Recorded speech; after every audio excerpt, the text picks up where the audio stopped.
The noon sun hammered the little frontier town until everything looked bleached and brittle, like bones left out too long. Heat shimmered above the main street where a stray dog slept beneath a freight wagon and a wind-tired flag clung to the marshal's office. June Carter stepped from the shade of the Silver Comet Tavern, hat pulled low, eyes scanning without hurry. She was alone by habit and choice, a rider between places who had learned to keep her voice soft and her boots quiet. People mistook quiet for empty, but June noticed things most folks walked right past. She'd taken dish shifts at the Comet after a month on the trail ended with a lame horse and a thinner wallet. The owner, a widow named May, paid cash and asked nothing about yesterday. June wiped counters, poured coffee, and tuned her ears to the murmur of a town that tried to pretend it wasn't tired. That was her gift, really. Not the shooting or the saddle work, not the way she could read weather by taste. It was the noticing, the drag in a step, the tremble in a hand, the story hiding inside breath. The sheriff pushed through the batwings at 2 minutes before noon every Tuesday, like the clock worked for him. Nathaniel Pike was tall, tidy, graying at the temples, uniform brushed and buttons bright from worry. He walked as if the town's roof might sag if he relaxed. Today he held the door for a boy with wind-tangled hair and eyes too old for that face. "Afternoon, May. Miss Carter," the sheriff said, voice courteous, tired around the edges. "Cooled coffee, if you got it." The boy nodded politely and slid into their usual corner table by the window. June brought the cups and 2 plates without writing it down, because nothing ever changed. Bacon for the sheriff, a fried egg when they were flush, cornbread with honey for the boy. She set the dishes gently, letting the smell announce comfort before words. "Thank you, ma'am," the boy said, and his smile tilted, as if only half his face got the message. June felt it like a burr under a blanket. His right hand reached fine. His left hand hesitated, hovering, then landed awkward. He blinked more with his right eye. The left seemed slow to listen. She didn't speak the worry. Folks met trouble best if you let them step toward it themselves. But she lingered a second longer than necessary, watching the boy's fork slip twice. He laughed it off for his father's sake, brave and quick. The sheriff patted his shoulder without looking, eyes following a pair of drifters crossing the street. "Eat up, Eli," he said. "School work after rounds." The boy Eli lifted the cornbread to his mouth with his right hand alone. June's chest tightened. The left side of his smile sagged again, like a tent rope loosened by rain. After the rush, she refilled coffee and leaned a hip against the pillar, pretending to study the fly-specked mirror. She watched Eli in the reflection the way hunters watch a ridgeline for one extra shadow.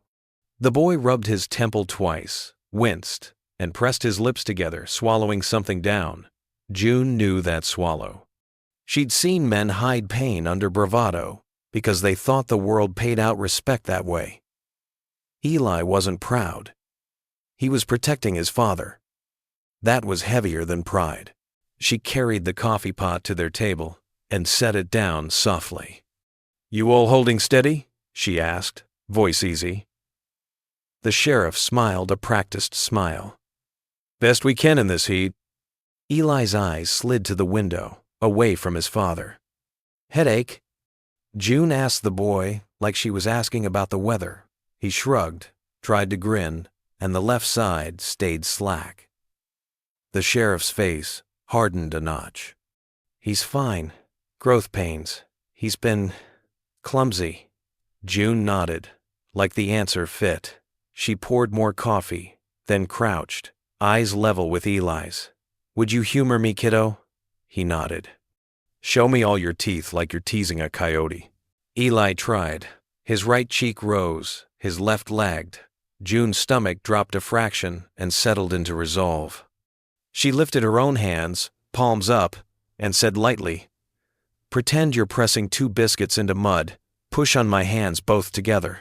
Eli pushed, right hand strong. Left hand floated pale and late, like a leaf in slow water.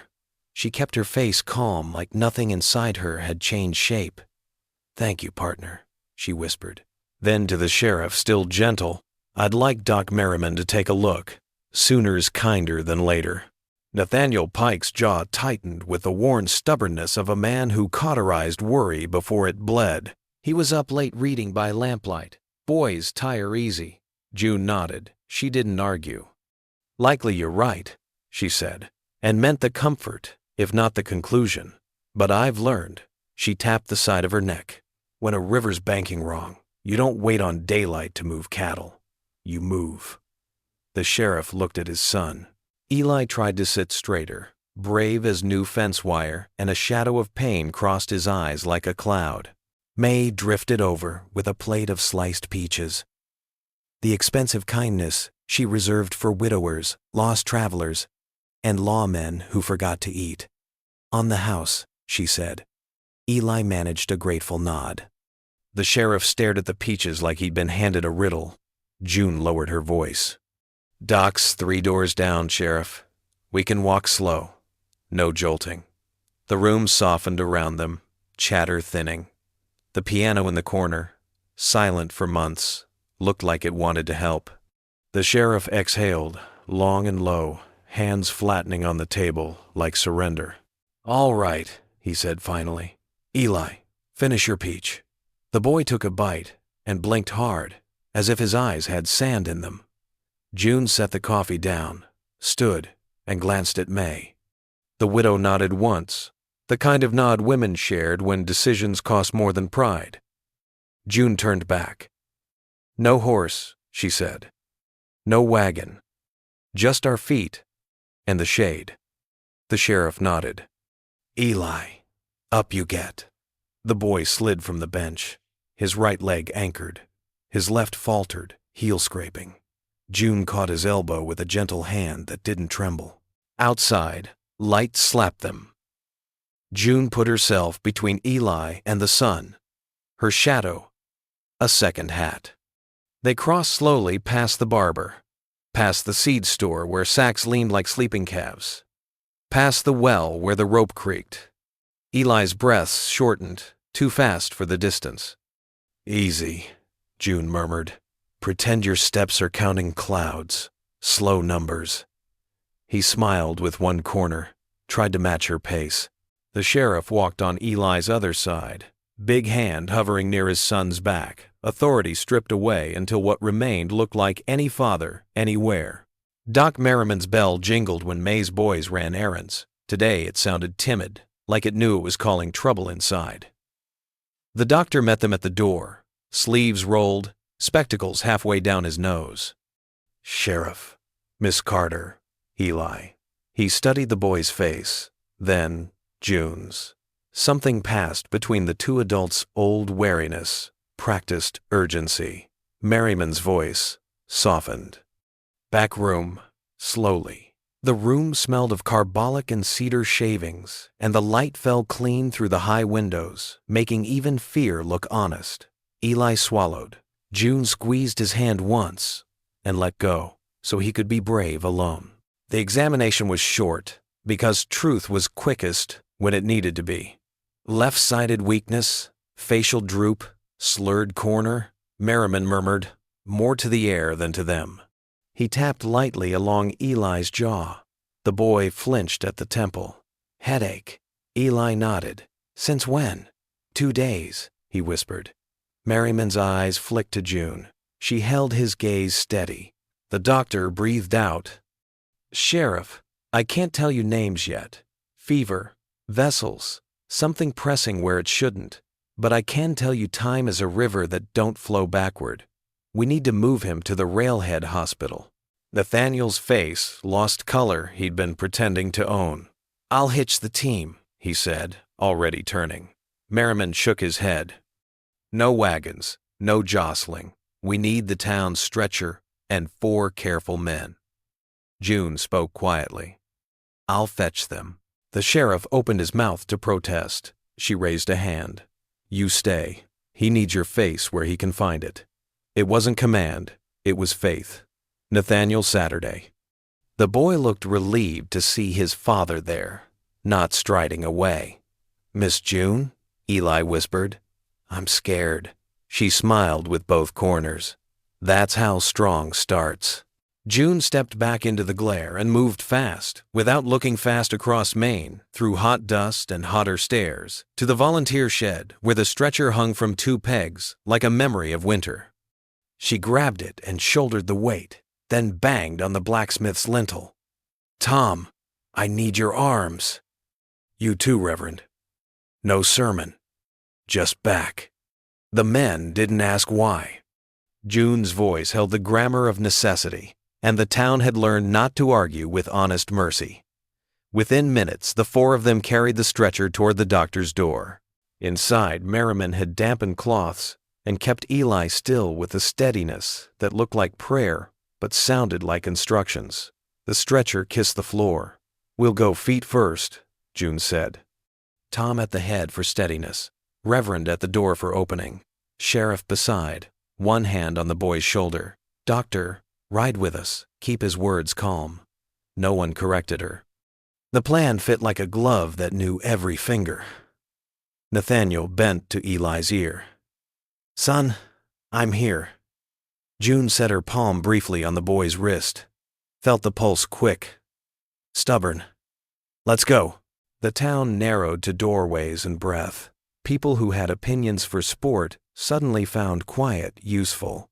The baker yanked back his tray so their passage wouldn't snag. The gambler outside the saloon removed his hat, discovering reverence in a place he'd never looked. June kept count in her head. Step, breathe. Step, breathe. Eli's eyes drifted. Merriman spoke softly of rivers and fishing poles and late peaches, anchoring the boy to seasons that waited. At the hitching rails, the sheriff's mare tossed her head, sensing the caravan of fear. June's jaw set. "Almost there, partner."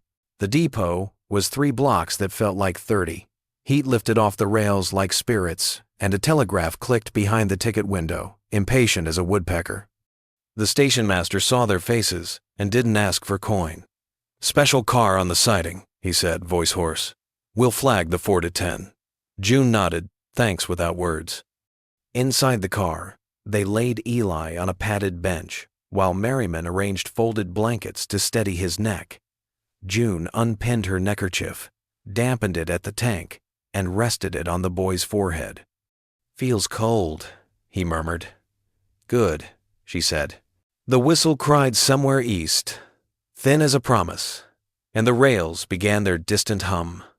June stood in the doorway, where light met shadow, and took one long breath that tasted like iron, dust, and peaches. Nathaniel gripped the bench with both hands and looked older and truer than he ever had, stripped of badge and certainty, left with love and the stubborn will to keep it breathing. "Miss Carter," he said roughly. "If you hadn't," she shook her head, "you would have seen it soon. I only hurried the seeing." The train gathered itself. The mountain waited. The 4 to 10 came shrieking around the bend, its whistle cutting through heat and prayer. June steadied herself as the engine roared past, scattering dust like ghosts. The doctor climbed aboard first, followed by the sheriff carrying Eli in his arms. The boy's head rested against his father's chest, breath shallow but steady. June climbed last, closing the carriage door behind them. The air inside smelled of oil, iron, and mercy. The train jolted forward. Outside, the town shrank to a handful of rooftops and a trail of smoke twisting into blue. Eli lay across the bench, the doctor at his side, murmuring soft instructions. "Keep him awake if you can," Merriman said. "Talk to him, Sheriff. The mind follows the sound it trusts."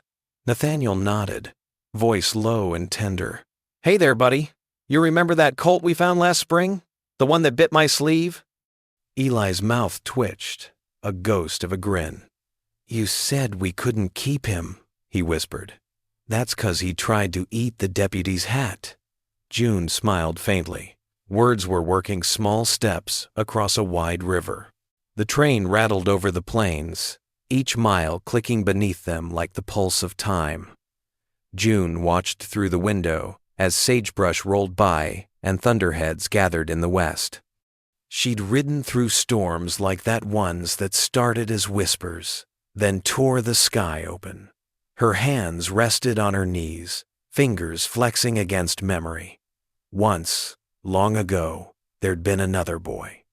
A brother with a cough that worsened in silence because no one had noticed in time. June had promised herself she'd never miss signs again. Not in anyone, not ever. The doctor's satchel rattled as the wheels hit a joint. He pulled out a glass bottle, amber liquid, catching the light. Tincture of willow and laudanum, he muttered. Just a breath for the pain. He turned to June. Hold his hand still. She did, and felt the tremor travel through Eli's fingers, weak, tired, but still fighting. He's tough, she said. Merriman glanced up. Like his father? June shook her head. No, tough like someone who's learned gentleness the hard way. The doctor didn't answer. He was busy fighting the invisible. Hours stretched long. The storm outside followed the train, rolling closer, lightning flashing behind hills like the eyes of angels keeping watch. Nathaniel barely moved, afraid the world might shift if he did. June brewed coffee on the small iron stove in the corner, the smell cutting through worry. She poured some into a tin cup and handed it to him. Drink, she said. Your boy'll need you steady when the doctor's done. He looked at her, eyes rimmed red but steady. You talk like someone who's done this before. I've waited before, she said. That's harder. When night fell, the train lanterns turned the carriage gold. Eli dozed, his breaths even now, the left side of his mouth slack but peaceful. The doctor leaned back, exhausted, spectacles sliding down his nose. Stable, he whispered. If the hospital's ready, he's got a fair chance. Nathaniel exhaled, the first true breath since noon. Thank you, Doc. Merriman nodded. Thank her, he said, motioning toward June. The sheriff turned, his words catching. I don't rightly know how. June looked out the window, where the storm broke into quiet rain. You just do your job, Sheriff. They reached Ridgefield Hospital at dawn. The building rose pale against the gray sky. 2 stories of stone and silence. The kind of place built by hope that had seen too much failure. Nurses met them with stretchers and soft voices. Eli was lifted carefully and carried through the double doors. The sheriff, following close, his badge, catching the light like a promise. June stayed behind, hands clenched on her hat brim. She wasn't family, not by blood, just a woman who'd noticed. And in most towns, that counted for less than coin. Inside, the corridor smelled of disinfectant and coal smoke. June found a bench near the ward's entrance and Saturday. Her boots dripped rain onto the tile, making small puddles that reflected the lamplight. Through the half-open door, she could hear voices, the doctor giving orders, the nurses moving like ghosts in linen. Nathaniel didn't come out. He belonged to the waiting now. June leaned back, closed her eyes, and listened to the rhythm of footsteps and machines. Somewhere, a clock ticked, steady as a heartbeat, refusing to quit. The hours that followed blurred into one long prayer she didn't know the words for. Rain slid down the windows, and the smell of wet dust filled the room. At noon, Merriman stepped out, wiping his hands on a cloth. His face was pale, but his eyes had light. He's through the worst of it, he said. Swelling's easing. The boy's young brains like his heel if you give them time. June nodded, her throat tight.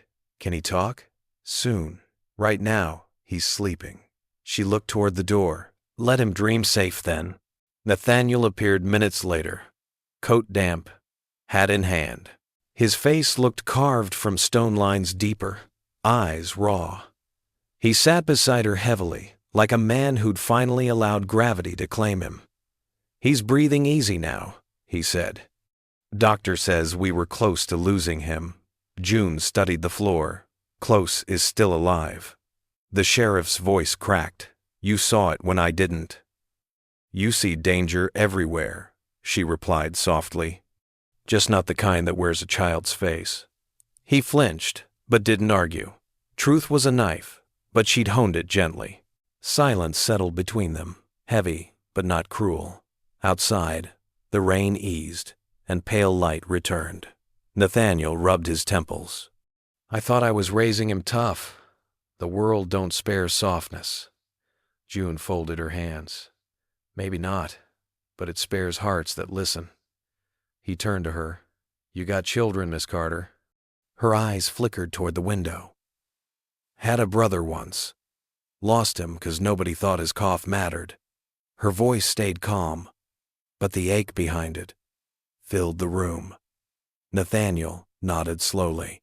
Then maybe that's why you were sent here. They spent the next 2 days in that corridor, June fetching coffee, Nathaniel pacing, the doctor coming and going like a ghost. On the third morning, Eli woke. His speech slurred but clear enough to call his father's name. Nathaniel was beside him in a blink, tears cutting through grime. June stood at the doorway, heart steady, watching the way love made men humble. Pa, Eli said weakly, I dreamed I was riding and you were there. Nathaniel squeezed his hand. Then I'll stay till you wake again.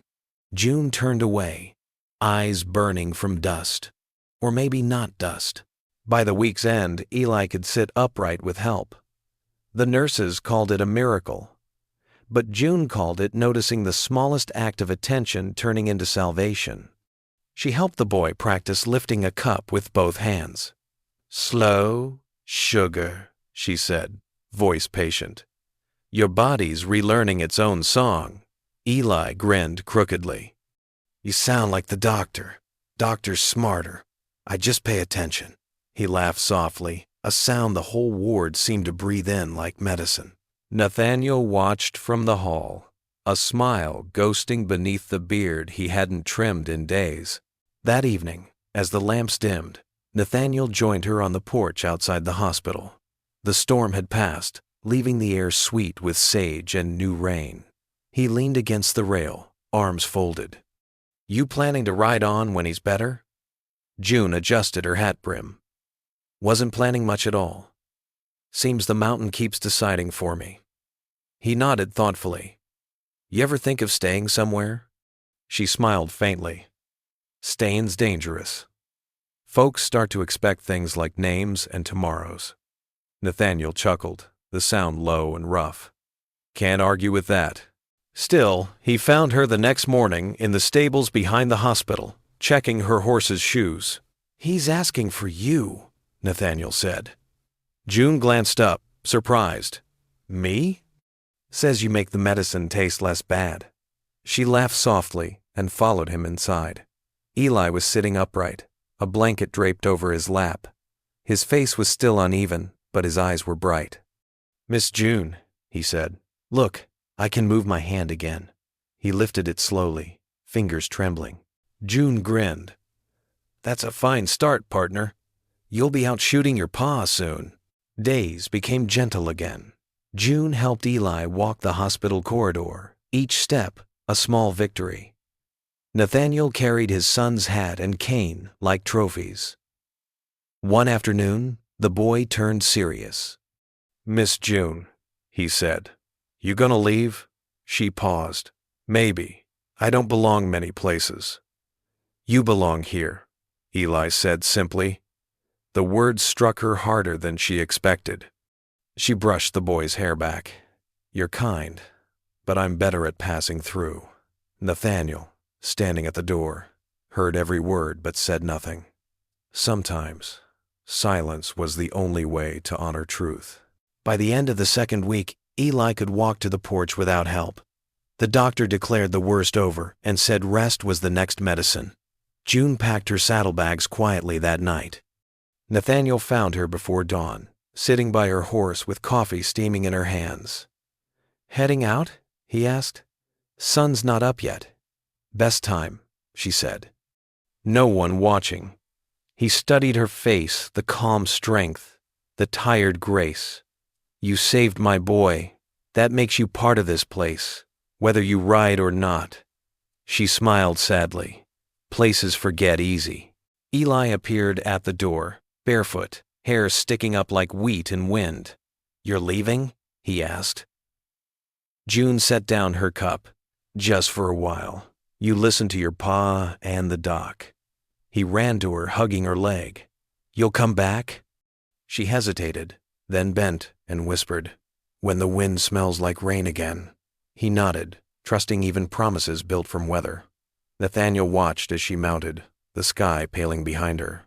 Thank you, he said simply, for seeing what I couldn't. June tipped her hat. Ain't about seeing, Sheriff. It's about caring. She rode until the town faded, the sound of iron shoes echoing across the plains. Behind her, life began again. Eli's laughter, the sheriff's steady voice, the doctor's quiet rounds. Ahead, open country stretched wide and waiting. June felt no triumph, only the peace of knowing something had shifted for them and for herself. The wind carried the scent of rain, just as she'd told the boy. She smiled into the rising Sunday. The world was still cruel, still beautiful, but somewhere a child breathed easier because she'd noticed what others ignored. Far off, thunder rolled again, soft, this time, like gratitude instead of warning. June didn't look back. She didn't need to. The town had its watchful hearts now. She guided her horse toward the mountains, her shadow long against the dawn. And though she didn't say it aloud, she carried the sheriff's words with her. You saved my boy. Maybe, she thought, saving one life meant finding her own again. The horizon opened wide. The mountain listened. The story wasn't over yet. 2 years turned the town gentler. Paint clung better to storefronts, and a young tree shaded the bench outside May's Tavern where old men argued kindly about rain. Sheriff Nathaniel Pike walked with a faint limp. Now, the price of chasing trouble too close to the rocks, but his eyes were brighter. Eli had grown taller and surer, his smile still a little crooked and twice as brave. On the first cool morning of autumn, the wind shifted from chalky heat to river clean. Eli closed his eyes and breathed deep. Smells like rain, he said. Somewhere, a horse answered softly. The rider came with the weather, a silhouette materializing where prairie becomes town.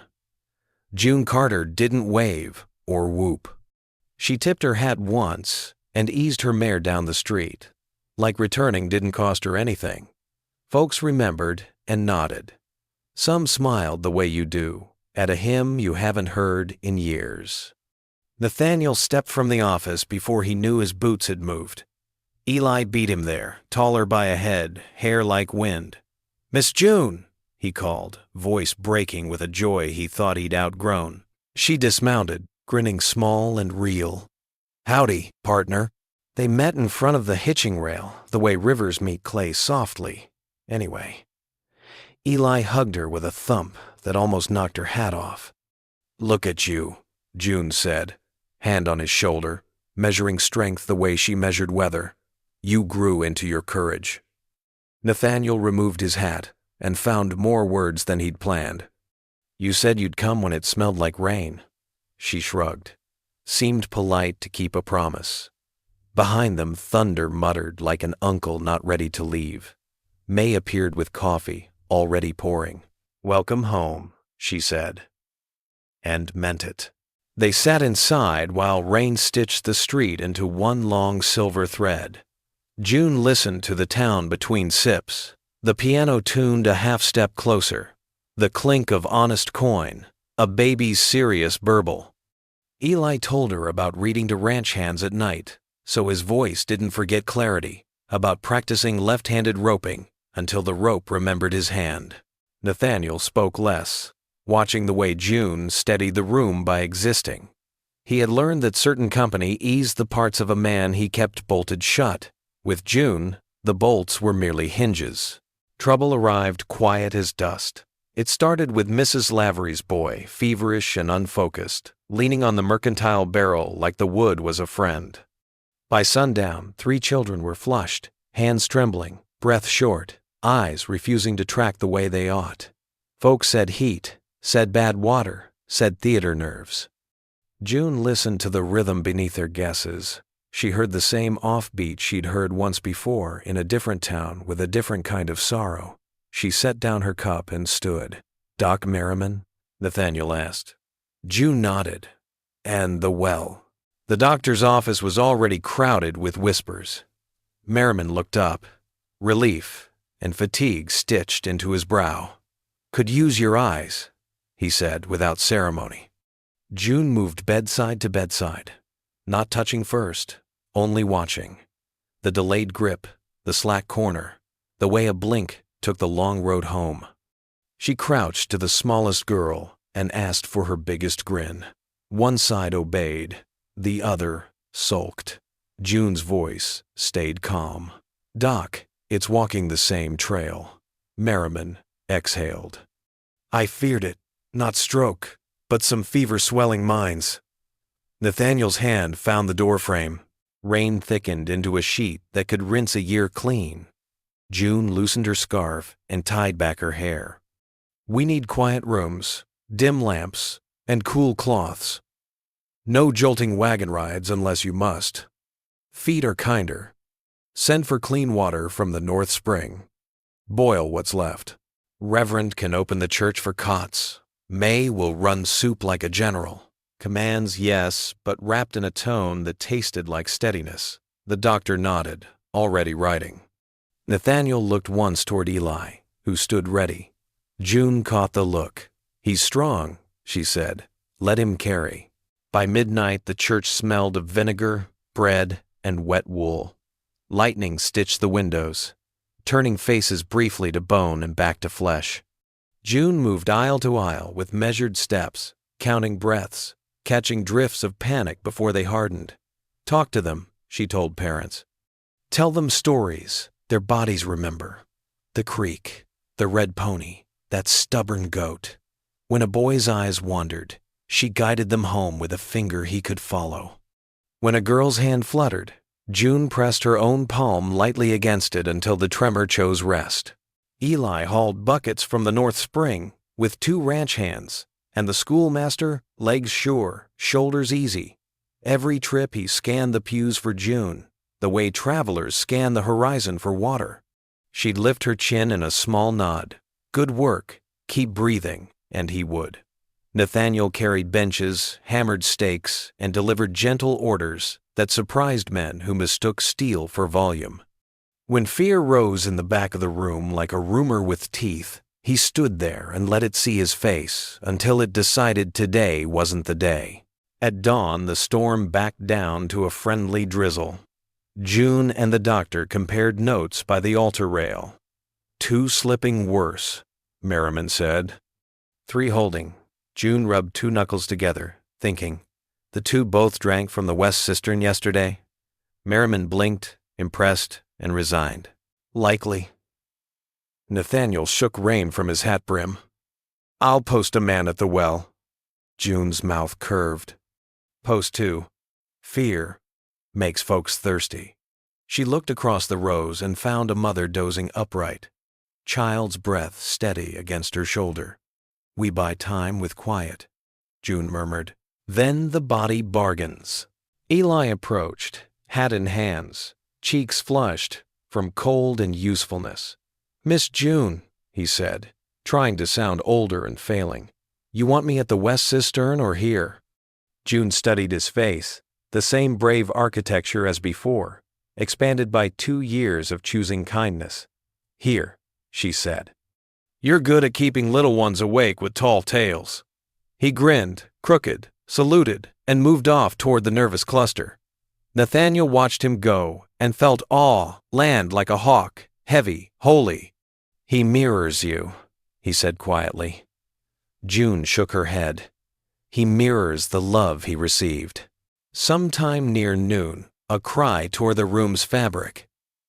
Mrs. Lavery's boy had slid toward darkness, breaths shallow, eyes rolling. June knelt, voice low and even. "Evan, partner, you and me are crossing a creek on stepping stones. Count with me. 1. His eyes anchored. 2. The breath caught, then returned. 3. The room exhaled on the 4 they said together. Merriman swapped the compress, touched June's shoulder once thanks, prayer, and don't stop braided into a single gesture. She didn't.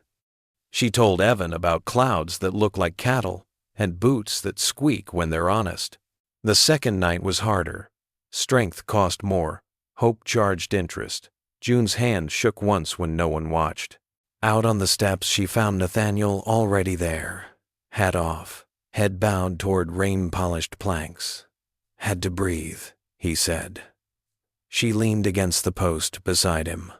"Breathe, then go back inside and teach 20 people how." He smiled without lifting his eyes. "You always tell a lawman what to do?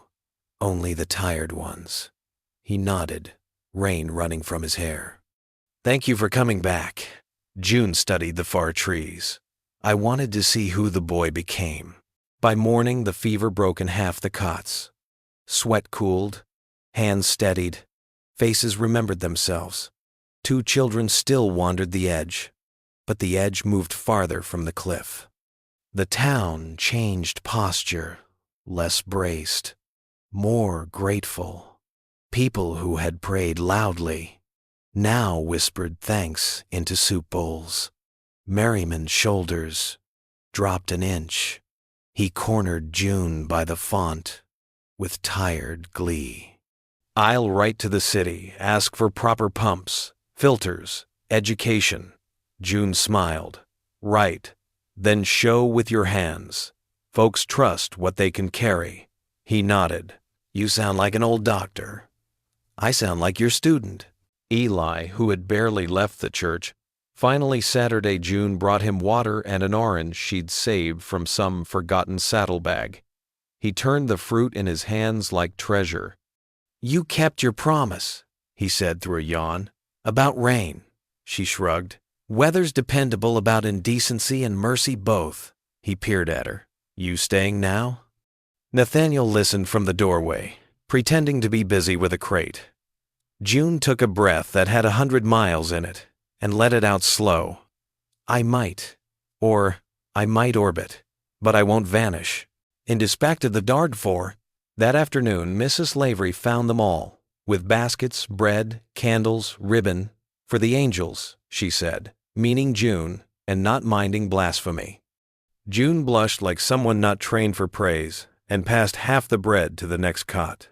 Nathaniel cleared his throat. "The town council's planning a supper when the last fever fades. Music. Words." June raised an eyebrow. "You gonna make me stand still?" "Might," he said, eyes kind. "Might not." Eli, ever diplomatic, intervened. "She can lean on the post and nod." The 3 of them laughed, and the sound felt like harvest. When the final 2 children turned the corner toward healing, the church hummed with the sort of tired joy that makes grown men wipe their faces like dust stung them. Reverend kept his sermon to 8 honest sentences. Merriman slept sitting up, pen in hand. May danced with a broom, and no one teased her. Nathaniel walked June to the porch, where evening combed the streets smooth. "I don't want to keep you where you don't choose," he said. "But if you choose here, we'll hold that choice gentle." June watched Eli spin a girl carefully so she didn't tire. "I ain't good at roots," she said. "They tangle in old storms." Nathaniel nodded. "Storms taught us both our best manners." He faced her fully then, a man offering nothing wrapped in everything. Patience, space, a clean porch. "How about a deal?" he asked. "You keep noticing. I'll keep showing up. We raise a town that remembers the soft before the hard." June smiled, small and certain. "You trying to romance me with municipal policy?" He grinned. I'm a sheriff. It's either that or proper fence law."